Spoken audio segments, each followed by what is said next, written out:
Good day, investors.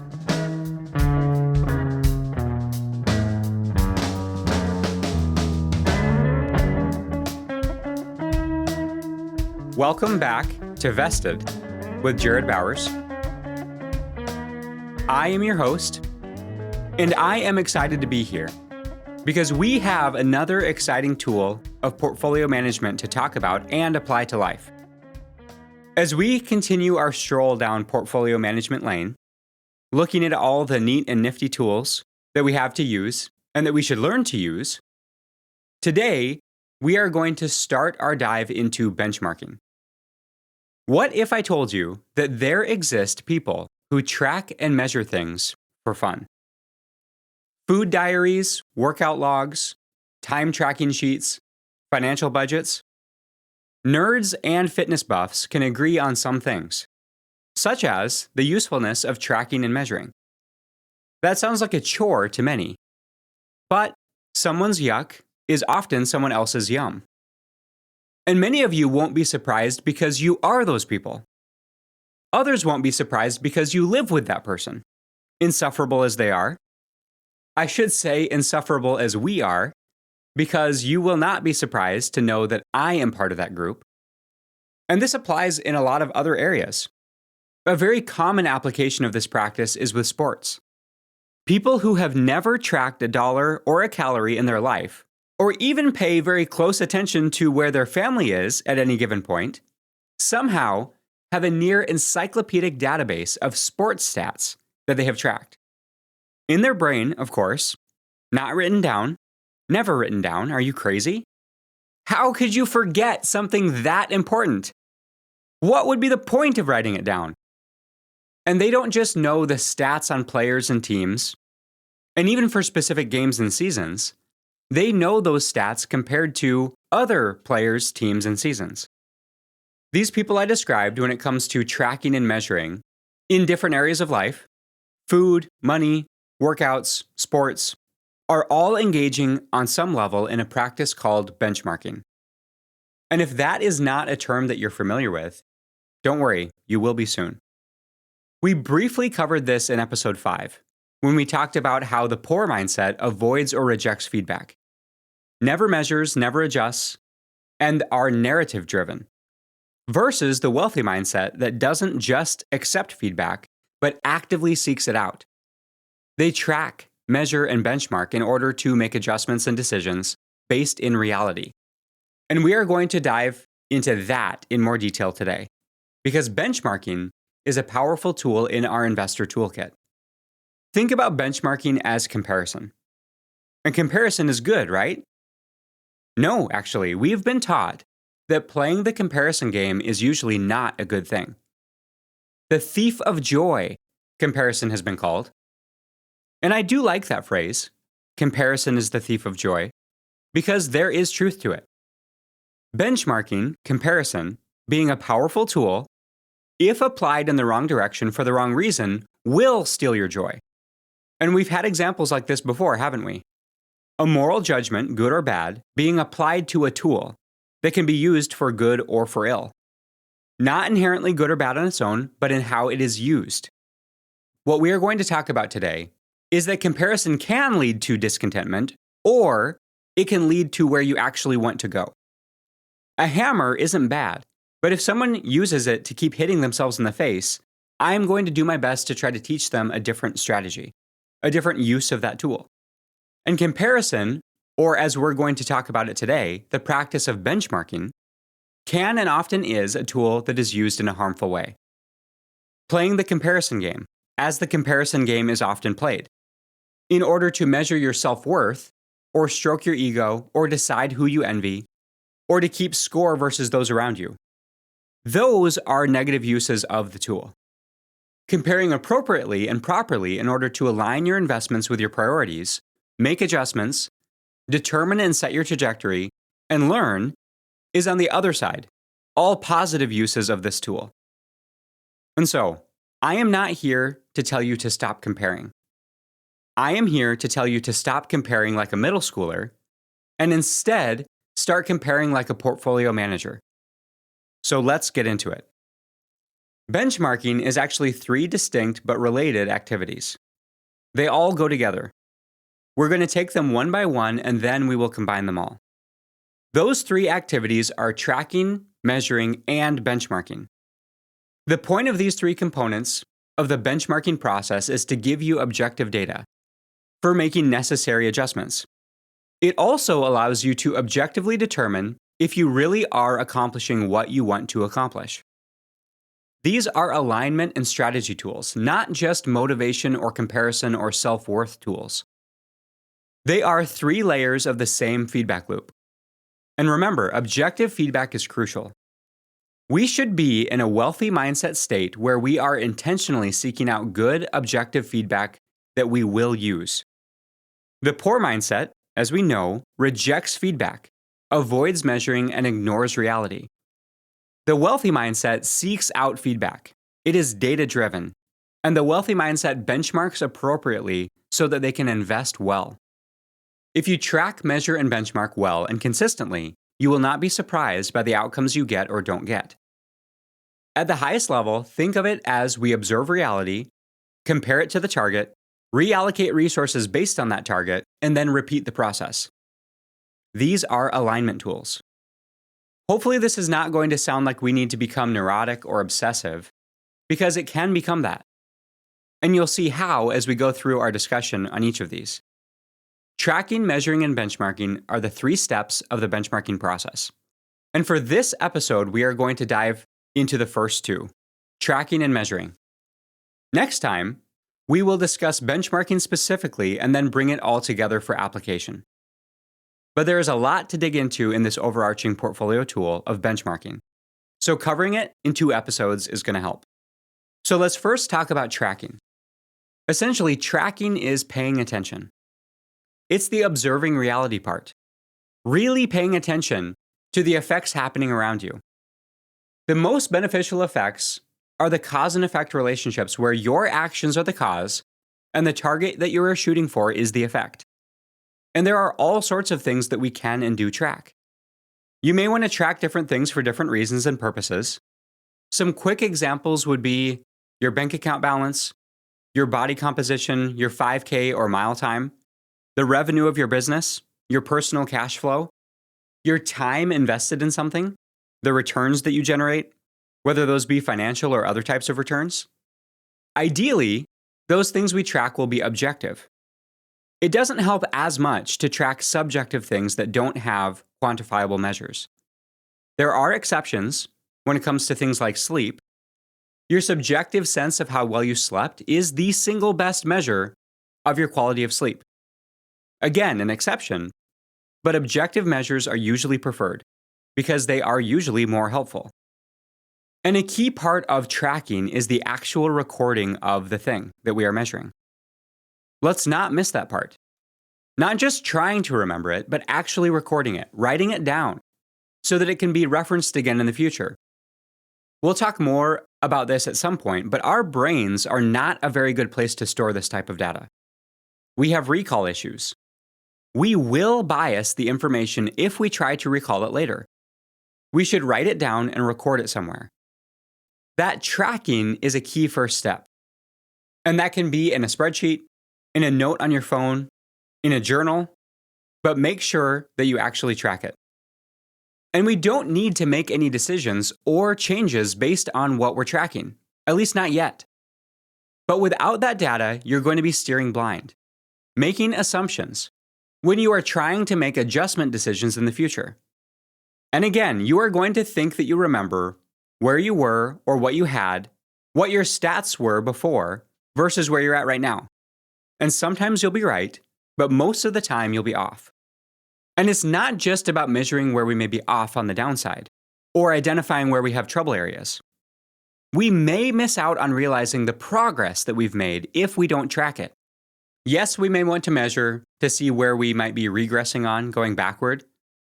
But it is maybe even more important to make sure that we are measuring our progress, because progress itself is motivating and a very powerful truth and theme of what we talk about. Objective measures of both regress and progress are crucial. And this brings us to our next point, What we decide to track is key because what you track, you pay attention to.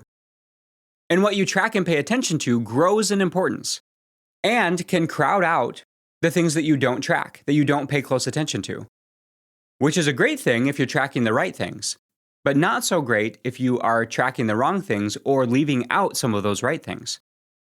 What we track, we pay attention to. We will talk more about that shortly. And those of us with obsessive personalities can especially like tracking things. It gives us something to do. It gives us something to bite onto.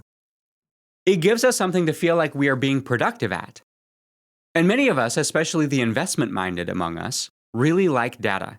We love the numbers. We like spreadsheets, we like lists, but it can go overboard. What you might be hearing me say, and I will try to make sure and clear that I'm not saying as we talk about tracking, measuring, and benchmarking today, is that you should do it with everything. And that's where the obsessive part can come in. Because to some, that's going to sound like a chore. But to others, it's going to sound exciting. Ooh, more things I can track. Objective data that I can use. Exciting. And it is, at least to me. But I want to make clear that we cannot track everything. And we shouldn't. And I can say this with confidence because I have tried quite valiantly. Everything is probably an exaggeration. But when it comes to my life and my lists and my spreadsheets that I've created, it has been, and may still be at times, a bit overboard. So, examples from my life. I, in the past, have done time tracking in 15-minute intervals every single day, 7 days a week. And I did that for over a year. It was a useful exercise, but not sustainable in practice. I may talk about that in the future and what I learned from it. Another example from me, I have tracked every rep of every set of every workout that I did for years. And if you know how much I work out, that is a lot of tracking. That didn't just apply to the weight room, but it also applied to my cycling. Time spent on the bike, in different power zones, in different heart rate zones, and on the different bikes that I ride. Indoor, mountain, road, gravel. Again, doing that for years. I still do a measure of that because it gives me useful information. I have to-do lists and have done lists every day for weekdays and weekends. And I do a lot of tracking and keeping objective measures of different things on those. Or how about this one? Every bit of food that I've eaten, never missing tracking a meal. Calories and macros. More on this in a bit. And the last example for me, every piece of biometric information that I can reasonably track and some that are not so reasonably tracked through wearables, testing, health screening, and I've learned a lot. In some of those areas, I'm still doing it because I find it useful. But admittedly, in some of those areas, I am probably overboard. I know that I've been overboard in the past, but most of the time, it has been for a purpose. And you may be surprised at the things that you can actually track when you stop to consider it, which is basically anything that you can have regular and objective measures of, and even many things that have subjective measures.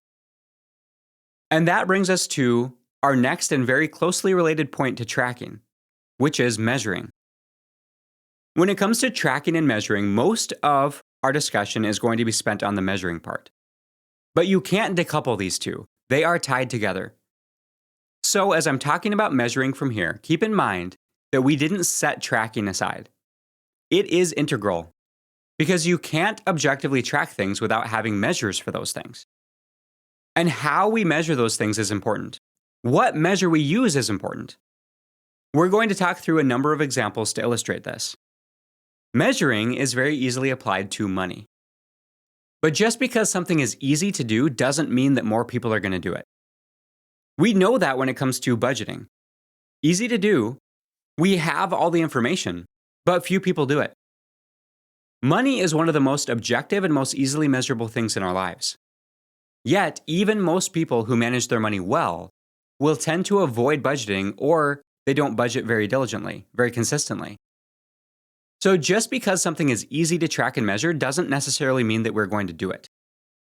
What we are measuring has to be important to us, and the measuring itself has to be important to us. It is a practice that we actually have to apply.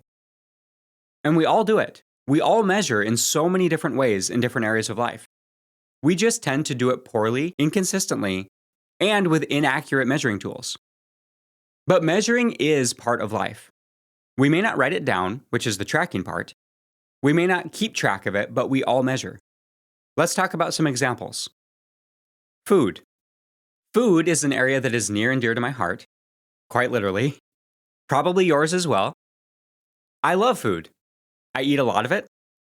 And my, at times, excessive level of weight training and time spent on the bike really pairs well with this obsession, this love of food.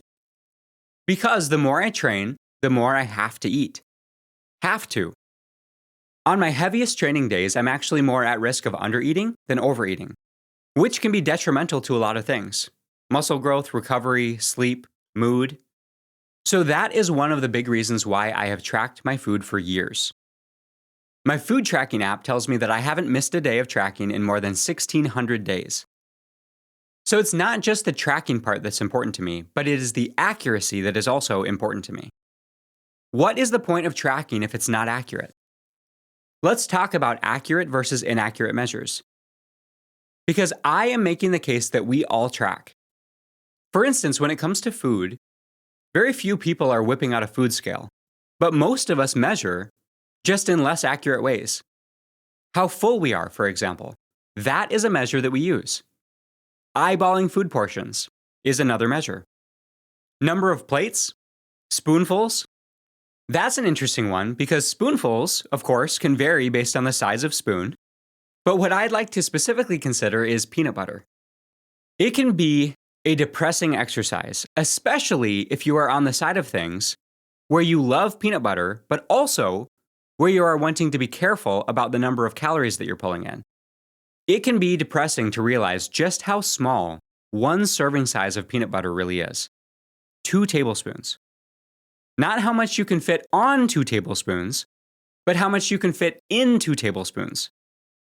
It is probably half of what you want it to be.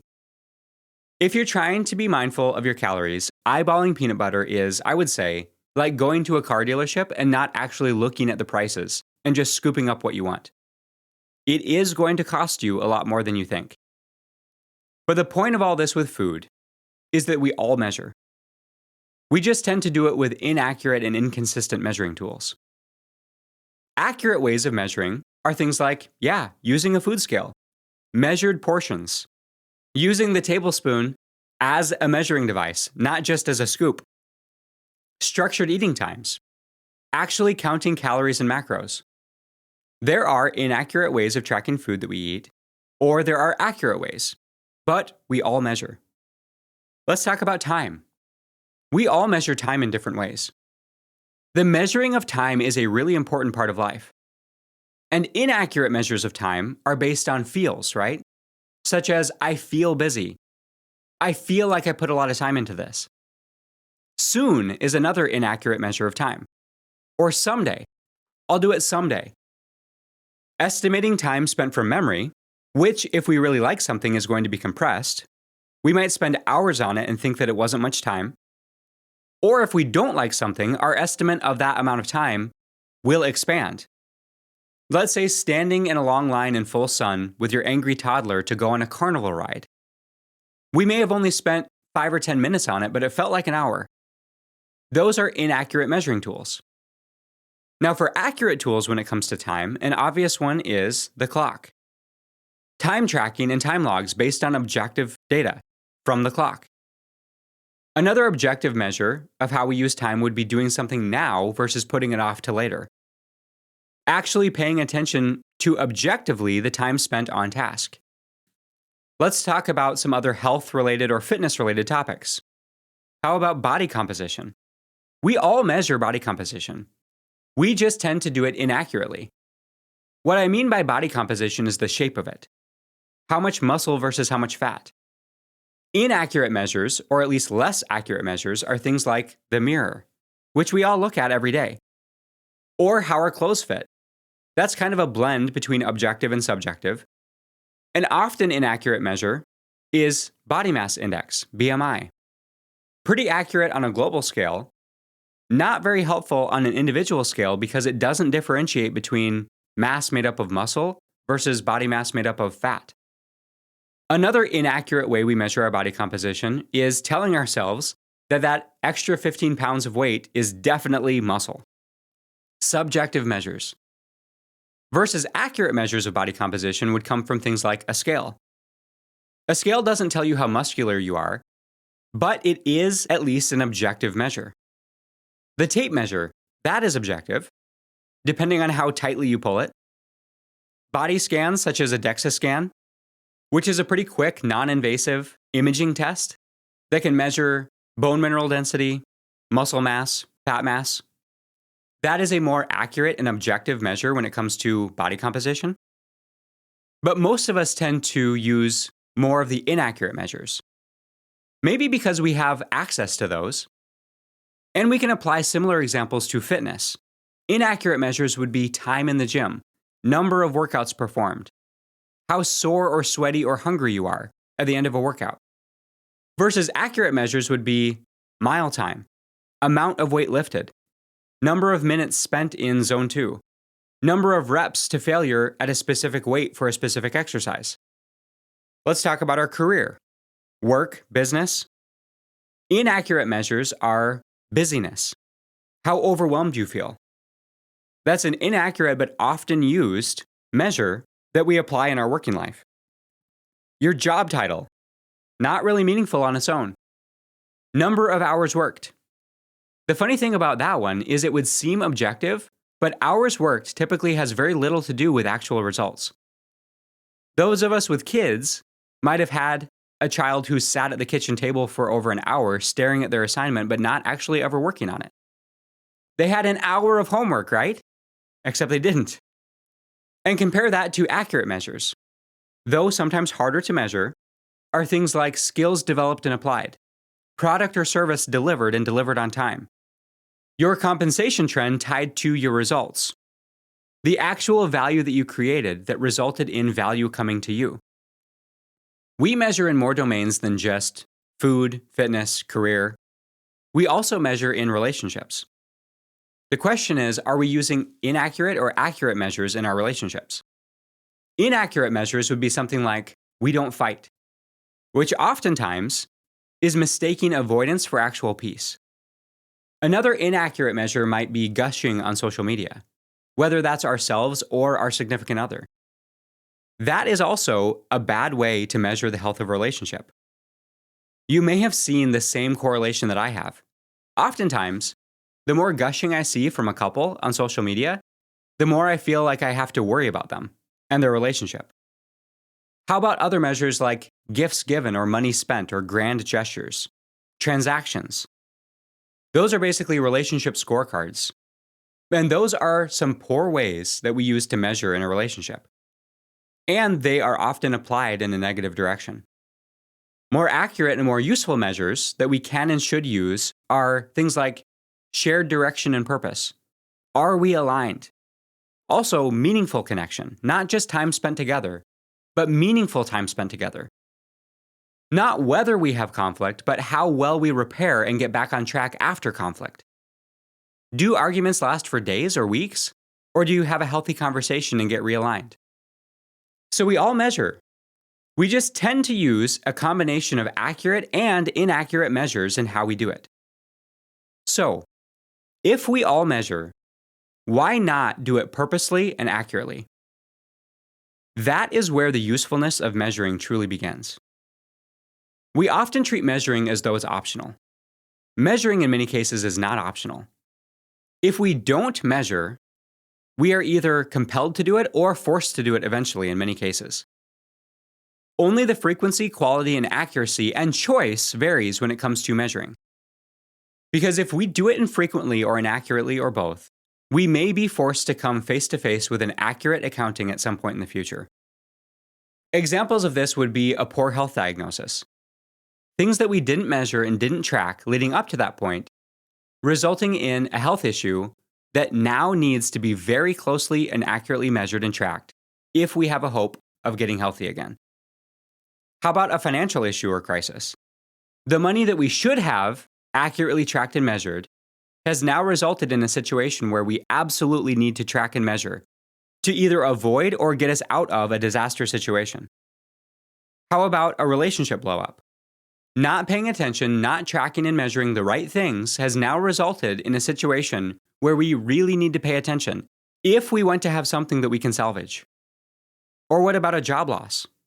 A failure to accurately and appropriately track and measure our work, our output, our contribution, can result in being forced to track and measure a lot of things as we put together our resume, get ready for job interviews, and hope that we can quickly recover from a bad situation.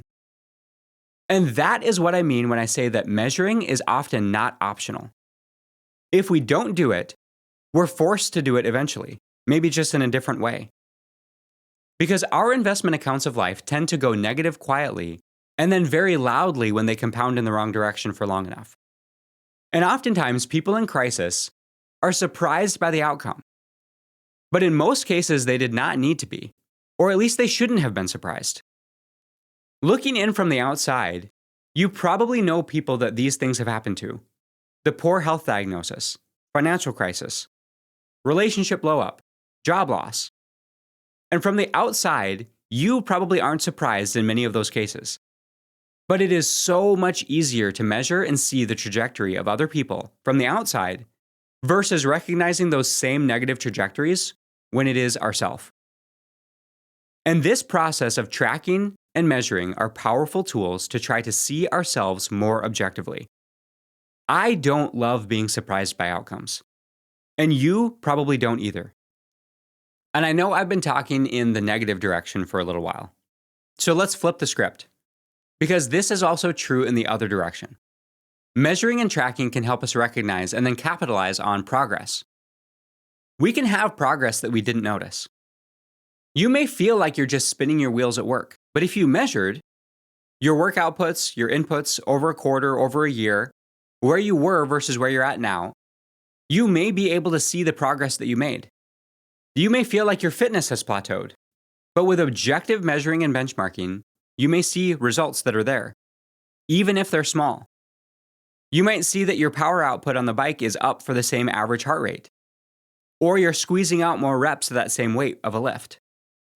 Accurate tracking and measuring helps us see progress as well as regress. Both are important, even if they can be hard to see, especially in areas developed through years of investing. Most meaningful areas take years to make progress, especially after we get through that early beginner phase.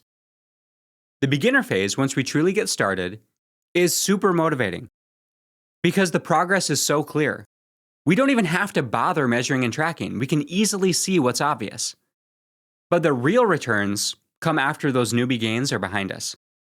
And if we have the data, we can stay motivated, even when progress slows down. Okay, switching gears a bit. There are many of us who avoid purposeful and accurate tracking and measuring.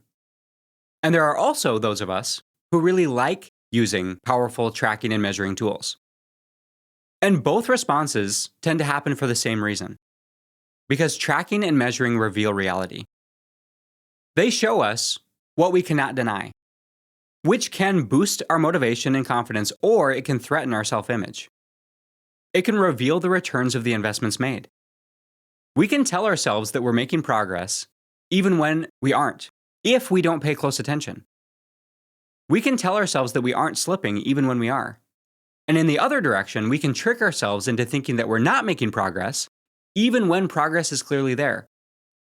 If we don't track and measure something that we claim is important to us, we can lie to ourselves more convincingly in either direction. And the easiest person to lie to is ourselves. Do not be fooled into thinking that you are objective when it comes to yourself. We are usually the least objective when it comes to ourselves. That's why we can't see our own blind spots, but other people can see them shining like a spotlight. Just like you can see other people's blind spots so easily. You may marvel at how those other people can't see it. The better we track and measure what is important to us, the more light we can shine on those blind spots. And here is something to keep firmly in mind. A powerful phrase that I certainly didn't make up. we cannot improve what we do not measure. Or, said not as a double negative, we can only improve what we measure. And I will add this part to it: measure accurately. And the good news is that you don't need to track and measure in very many places. You only need to do it in the places where you actually want results. Of course, I hope you picked up on that sarcasm. Yes, tracking and measuring accurately is important and should be applied anywhere, everywhere that we actually want results. Okay, we've talked about what it is, the importance of measuring and tracking, how to do it, accurate versus inaccurate measures, why we might avoid it. Now let's talk more about our motivation, because why we are doing something matters. We need to be careful of that comparison game, at least as comparison is usually applied and practiced. There's a quote that I'm very fond of from a comedian that I'm not as fond of, but it applies very well and directly here. And that is, the only time you should look in your neighbor's bowl is to make sure they have enough. Let me say that again. The only time you should look in your neighbor's bowl is to make sure that they have enough. And this brings us to the double-edged sword of comparison. We can do it in a way that is rooted in pride and superiority, or rooted in victimhood and inferiority. Those are the negative comparison games that I'm talking about. We need to avoid keeping score in these wrong ways. We need to avoid comparing to others to feel better about ourselves, or in some masochistic way of feeling bad about ourselves.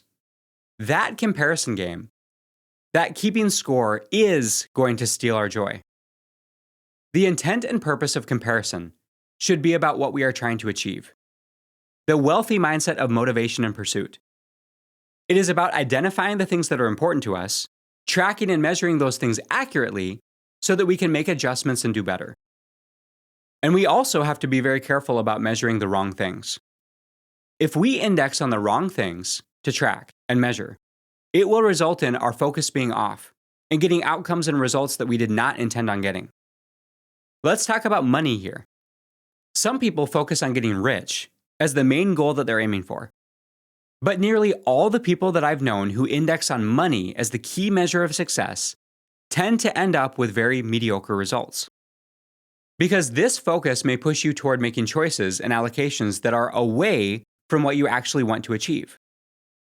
Because money is a lagging indicator of problems solved for other people and value generated for those that you interact with. And I'll be talking more about lagging and leading indicators in a little bit. Instead, when it comes to money, the focus should be on building skills that we can apply to help more people. Crushing it every day at work for the purpose of doing an excellent job for your customers and for your company, not just for a bigger paycheck. Making a bigger impact in the world for a cause that you care about. Money is often part of the motivation, but the focus needs to be on the value-adding things that will result in more money. That correct focus will result in money being earned as a byproduct much faster than those whose ultimate goal is just to get rich. What I tell my students, many of whom want to, quote, get rich, is this: focus on building expertise in something valuable, and then use that expertise to help as many people as possible. That is not a get-rich-quick scheme. That is a get-rich-slow strategy. But the get-rich-quick schemes have a pretty poor long-term payoff. Close to zero from what I've seen. The get-rich-slow strategy has a much higher success rate. I'd say closer to 100% for the people who take it. I know which one I would rather choose. Indexing on the wrong thing happens everywhere. Consider publicly traded companies. Most of them have a tendency to focus on the short term, quarter by quarter, because they are required to report quarterly earnings. And those companies often end up over-indexing on the quarter at the expense of the long term. What they should be doing is steering the company based on years and decades rather than just the next quarter. And the companies that do focus on the long term, maximizing customer satisfaction, number of problems solved, quality of product, investing in the business, incurring costs in the short term for long-term benefit, that focus almost always results in better quarterly performance over time. That's a bit or a lot ironic, isn't it?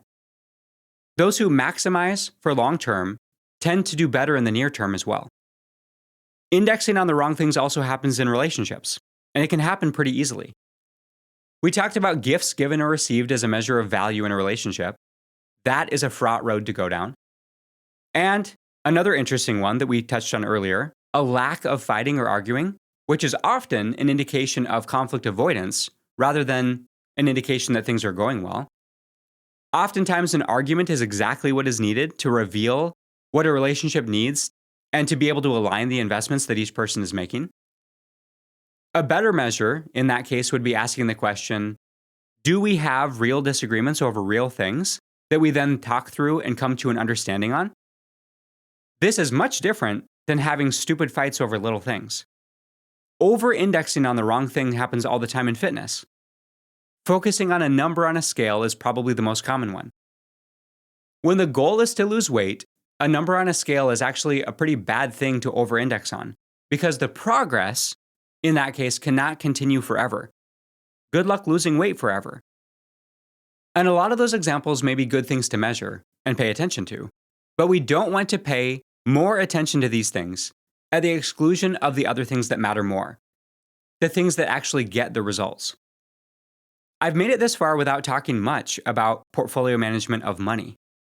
Hey, I'm just as surprised as you are. A lot of what I do as a portfolio manager would be accurately described as tracking and measuring. And that goes far beyond just price returns. When it comes to the way that I manage my portfolios for myself and for my clients, yes, I care a lot about the returns, the price returns, but only in the long run. I care about other things a lot more than I care about price returns in the short run. These other things are the profitability of the companies, their margins. Are they making more or less money per dollar of revenue brought in? How has that changed over time? I care about their balance sheet strength, their debt load versus their cash flow. But I also focus on measuring a lot of things that go beyond just the dollars and cents. Can they weather a downturn? Because one will come. I care a lot about alignment with management. Are they aligned in the same direction as me as a shareholder? Do they have the majority of their net worth in the stock of the company that they manage? I care a lot about how satisfied and happy their customers are. Will their customers be very upset if that company disappears tomorrow? The answer better be yes. Do the customers generally want more of the product or service that they offer? The answer also better be yes. Not always the case with certain companies. That is an interesting thing to pay attention to. I spend a lot more time indexing on and tracking and measuring those things, these fundamentals, than I do the price returns. Ultimately, I do care about the price returns, but focusing on fundamentals is what will eventually result in great price returns over time. If I stay maniacally focused on profitability, strength of the company, alignment with management, how well they are serving their customers, in addition to all the other fundamental measures, it doesn't matter what the price is in the short term. The price will be higher in the future. That is how I can be confident that future returns are coming. Barring disaster, barring unexpected events, and those are always a risk, but if I check all of those fundamental boxes, I don't have to worry. And I certainly don't have to worry about short-term returns. And by the way, sometimes my short-term returns are not great. But the right focus on the right things removes the worry. As long as I am indexing on and measuring and tracking the correct things and then making decisions based on those things, my portfolio will be good in the long term. If I over-index on price, if price was my main driver, I would be like most stock market traders. I would be chasing fads. I would be feeling all the FOMO in the short term. With this mindset, if I didn't own something that was flying up in price, I would be paying attention to what is doing well from a price standpoint at the exclusion of what is actually doing well from a fundamental standpoint. This would eventually result in poor returns for me and my clients in the long run. But the vast majority of people that are investing in the stock market, more accurately, that are playing in the stock market, using it more as a gambling machine than an ownership machine, they are vastly over-indexing on one single thing: price right now, short-term returns. The people who are most worried spend most of their time focused on short-term returns. And they are more reactionary as well. They tend to get less stellar results over time. Most of my clients understand and are aligned with our approach of focusing on the fundamentals. And because of that, they are not worried. They are quite confident, even during periods of market turmoil and falling prices. They know that the price is going to reflect those fundamentals in the long term, regardless of what they do in the short term. And they get better results because of that. And if these good versus bad measures can be summed up, it would be as lagging versus leading indicators. Lagging indicators are those outcomes that are the result of something that happened upstream, investments that have been made, the results of what have already been invested. Weight on the scale, company sales, stock price, unemployment rate, bank account balance, applause. Those can be good things, but they are the result of what came before, not the cause themselves. Using lagging indicators as your primary driver of decisions is like trying to drive your car only using your rearview mirrors. They do not give you an indication of what is coming. Lagging indicators just tell you what has happened.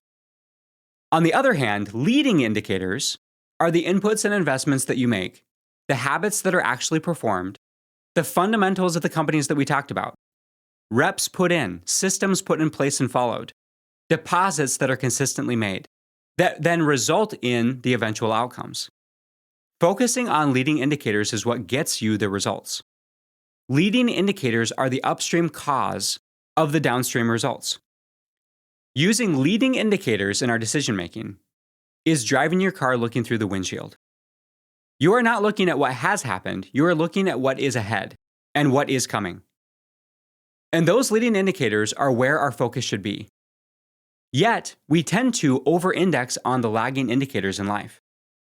Stock price doesn't tell us anything about what is coming in the future, or anything that might happen in the future. All it is telling us is what has already happened.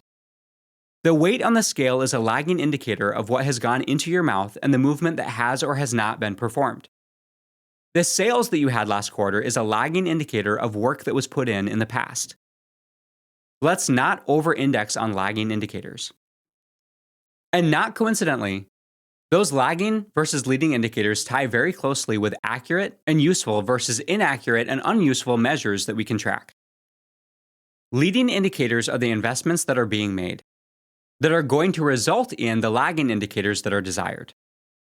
Because the stock price is the result of excellent management, customer satisfaction, quality product and service. The weight on the scale is the result of good nutrition, time and energy invested in the gym. The lack of conflict in a relationship is the result of time and effort invested intentionally, honest conversations, apologies given and received. The salary and the bonus at work is the result of ownership taken, problems solved, quality output, skills developed, reputation built. The money that you have in your bank account and in your investment account is the result of the leading indicators of your savings rate, your patience, your asset allocation, and your risk management. How you feel at the end of the day is a lagging indicator of your daily habits. The gratitude that you have, time, effort, and money invested in alignment with your purpose, which are the leading indicators that actually get you the desired result. Here's my encouragement to you as we close this out. Yes, track and measure lagging indicators, but only for the purpose of determining whether your leading indicators are having their intended impact. And pay closer attention to those. Those inputs and investments that cause the result, not just the results themselves. We have set the stage today for what is the first half of our dive into benchmarking. Next time, we are going to get into that final step. Tracking and measuring are the tools that give us the information that we need. Benchmarking is applying it for the ultimate result that we are targeting. Okay, thank you for investing in yourself and in those around you. I will talk to you next time.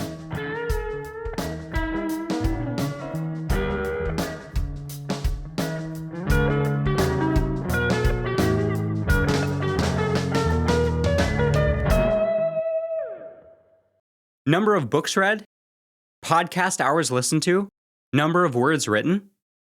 There's got to be more things in life that I can track. Number of podcast downloads. All right, starting a spreadsheet.